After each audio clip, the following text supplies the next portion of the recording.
Yalah, kita kahwin kan sepanjang umur ni, orang kata kahwin sekali je, tak naklah 2-3 kali. Jadi bila sekali semua hidup tu, kayulah orang yang dapat, yang membuatkan Sam punya video, kira video kahwin lah.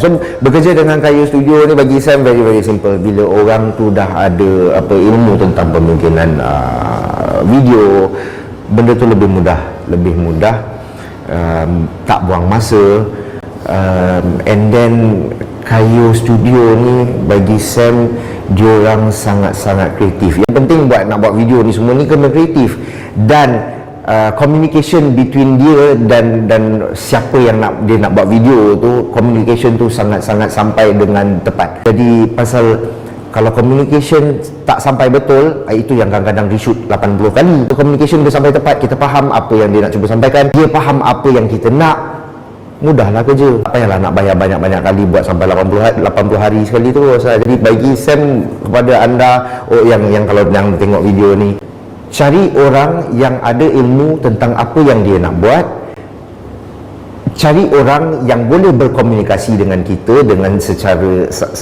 mudah, kerja tu akan jadi mudah, insya-Allah. Kayu Studio.